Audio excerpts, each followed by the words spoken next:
वालेकुम my YouTube family, क्या हाल चाल है सबकी। उम्मीद करती हूँ आप सब खैरियत से होंगे। मैं भी अल्हम्दुलिल्लाह ठीक हूँ। तो आप सबको मेरी तरफ़ से गुज़िश्ता ईद मुबारक। जी हाँ, काफ़ी लेट हो गया, आपकी बहन बस सुस्त बहुत ज़्यादा है। मेरे मोबाइल का बहुत ज़्यादा इशू हुआ हुआ है, काफ़ी वीडियोज़ जो हैं इसमें से डिलीट हो गई हैं और मुझे समझ नहीं आ रही कि मैं क्या करूँ। लेकिन मेरे पास वीडियोज़ थी अवेलेबल, उससे मैंने जो है वीडियो बना के मैं फिर अपलोड कर रही हूँ। इंशाल्लाह अनकरीब जो है मेरा ये मसला काफ़ी कम हो जाएगा, कभी इंटरनेट का इशू तो कभी मोबाइल का इशू। तो यहाँ पे जो है जो मेरी लास्ट वीडियो थी उससे ही आगे का क्लिप है ये, क्योंकि ये ईद से पहले की वीडियो है, एक दिन पहले की। मतलब रात को ये सारा जो है प्रेपरेशन कर रही थी मैं, और अगले दिन जो है वो ईद थी।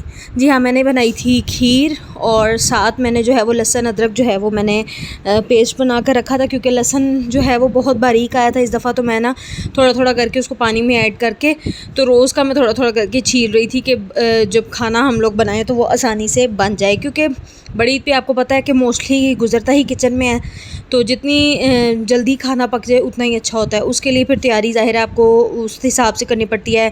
मिर्च मसाले भी आपको हर तरह से पूरे रखने पड़ते हैं कि रीफ़िल बार बार ना करना पड़े। और मिर्च मसाले के बाद जो है बारी आती है दूसरे मसाले की, जिसमें लहसुन अदरक मोस्ट इंपॉर्टेंट होता है। तो वो भी बार बार जो है वो छीलने से बेहतर है कि हम उसको इस तरह से मैनेज कर लें। जैसा कि आपने देखा कि मैंने फ्रिज में भी जगह किस तरह मैनेज किया। तो जी ये था ईद का दिन, और सारे कपड़े मैंने प्रेस करके रखे हुए थे कि चाहिए पहनने, लेकिन पहना फिर भी मैंने जो है वो सिंपल सा ही घर में, क्योंकि गर्मी इतनी ज़्यादा थी और काम भी करना था किचन का। और आप ये देख सकते हैं कि मैंने जिस तरह से गोश्त आया है तो गोश्त को मैंने साफ़ करके सारा रखा है। तो थोड़ा सा क्लिप मैंने आपके साथ ये भी शेयर कर दिया है।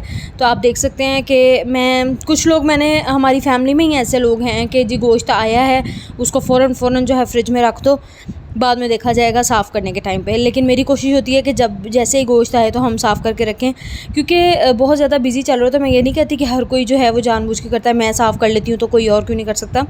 बस आप अपना मैनेज करने की बात होती है। तो सारा गोश्त जो है मैं साफ़ करके शॉपर बना के फिर एक ही दफ़ा ही फ्रीज़र में रखती हूँ। मेरी कोशिश यही होती है। तो आप भी कोशिश किया करें कि साफ़ करके रखा करें। और सबसे बड़ी बात, कुर्बानी के गोश्त को बहुत ज़्यादा देर नहीं रखना चाहिए। मैक्सिमम 20 से 22 दिन तक आप इसको जो है वो यूज़ किया करें। लाइक उसको रखा भी इतना ही करें कि आप जितनी जल्दी से यूज़ कर लें। 20-22 दिन मैंने मैक्सिमम बताए हैं, मेरे तो खैर 10-15 दिन में ख़त्म हो जाता है, क्योंकि मैं बहुत कम रखती हूँ।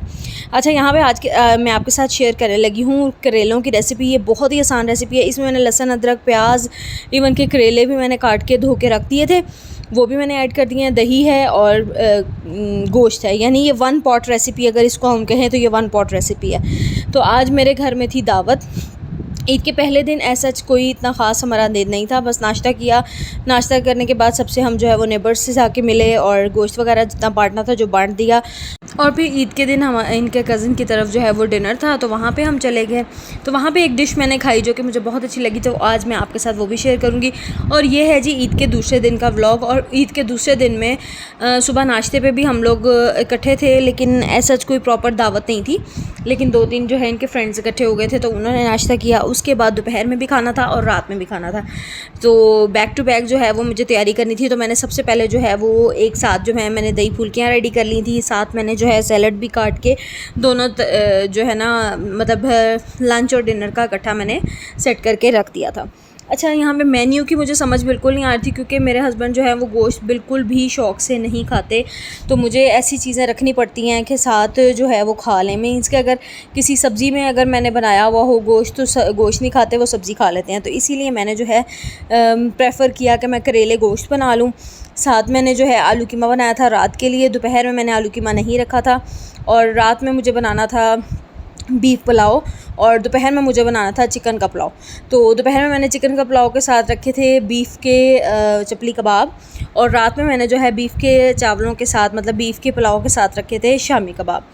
तो इसके कुछ मैं जैसे कि मैंने पहले बताया कि क्लिप्स मेरे से मिस हो गए थे, वो मैं नहीं शेयर कर सकी। जो जितने मेरे पास थे वो मैं आपके साथ शेयर कर रही हूँ। तो यहाँ मैंने सैलड्स की भी प्लेट रेडी कर ली थी, और साथ में जो है अब रेडी कर लूँगी दही फुल्कियों को। दही फुल्कियों की भी सब्ज़ियाँ मैंने सैलड के साथ ही काट ली थी, और फुल्कियों को जो है वो गर्म पानी में रख दिया था सोख होने के लिए।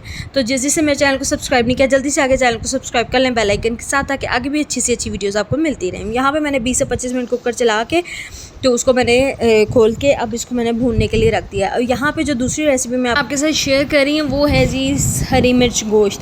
इसमें जो है आप मटन में बनाएं, बीफ में बनाएं, या आपकी मर्ज़ी है। मैंने मटन में बनाया था और देसी घी में बनाया था। देसी घी हो तो वेरी वेरी बेस्ट बात है।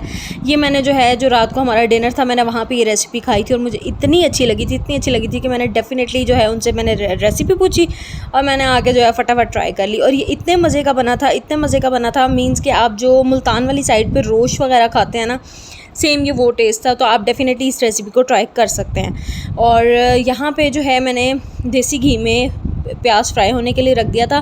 प्याज आपने बहुत ज़्यादा नहीं डालना, मैंने एक ही प्याज लिया था और बड़े साइज़ का था तो एक ही लिया था। ये मैंने ऑलमोस्ट आधा किलो जो है वो गोश्त में बनाई थी। तो आप देख सकते हैं कि आपने अपनी जो है क्वांटिटी के हिसाब से कितना यूज़ करना है। तो यहाँ मैंने अच्छी तरह से प्याज को फ्राई करके निकाल लिया था और फिर मैंने लहसुन अदरक का पेस्ट और हरी मिर्चें इसके साथ ग्राइंड की थी और देन जो है मैंने इसको जो है वो अच्छी तरह से पका लिया था।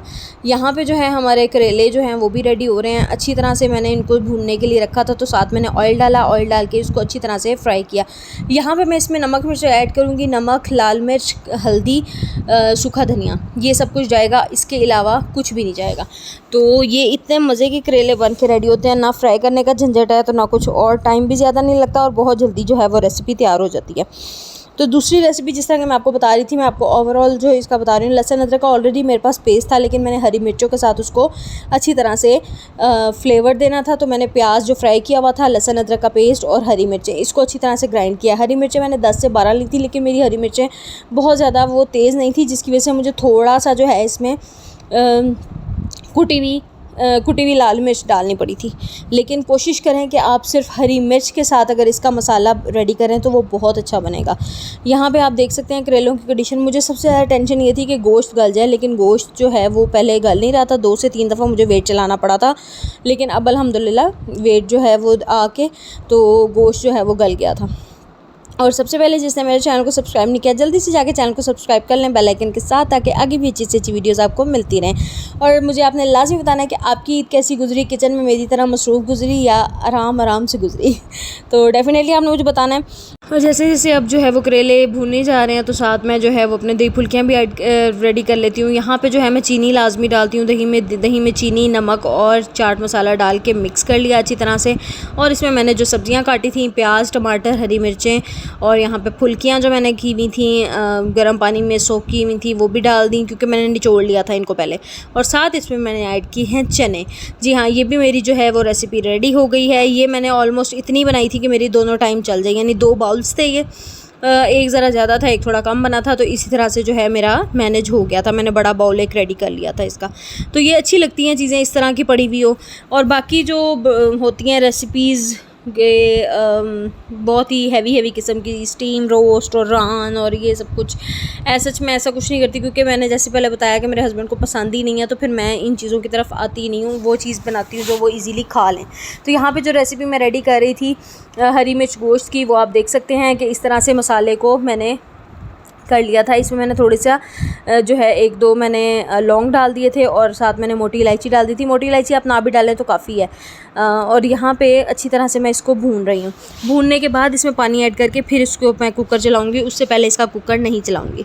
अच्छा, एक बहुत इंपॉर्टेंट बात होती है कि जब हम लोग घर में दावत करते हैं कि तो आपके पास हेल्पिंग हैंड हो तो और बात है, लेकिन आपके पास हेल्पिंग हैंड नहीं है तो आपने किस तरह से घर को मैनेज करना है, ये बहुत ज़रूरी होता है। मैंने अब साथ साथ जो है वो खाने के साथ साथ जो है किचन में जितने बर्तन होते रहे थे मैं साथ साथ धोती रही थी, क्योंकि आपको मैंने बताया कि सुबह नाश्ते में भी फ्रेंड्स आए हुए थे इनके और सब कुछ बिज़ी था। इसीलिए जो है मैंने साथ साथ जो है कि जितना मेरे से हो सका मैंने किचन को समेटा है साथ साथ, क्योंकि फिर आगे भी मुझे दावत की तैयारी करनी थी। तो यहाँ पे मैं आपको दिखा रही हूँ कि चावल सिर्फ रह गए थे, बाकी चावलों का मैंने तड़का भी रेडी कर लिया था। और इतना टाइम मेरे पास बच गया था मेरे मेहमानों के आने से पहले कि मैंने आलू कीमा भी बना के रख लिया था। बस अब गेस्ट आ चुके थे तो मैंने हर चीज़ को जो है वो डिश आउट करना था और लगा देना था। तो यहाँ पे जो मैं आपके साथ ओवरऑल लुक शेयर कर रही हूँ अपने डाइनिंग टेबल की। यही थी आज की वीडियो। उम्मीद करती हूँ कि आपको मेरी वीडियो बहुत पसंद आई होगी। खुश रहें, आबाद रहें, हंसते मुस्कुराते रहें और इसी तरह मेरी वीडियोज़ देखते रहें। अल्लाह हाफ़िज़।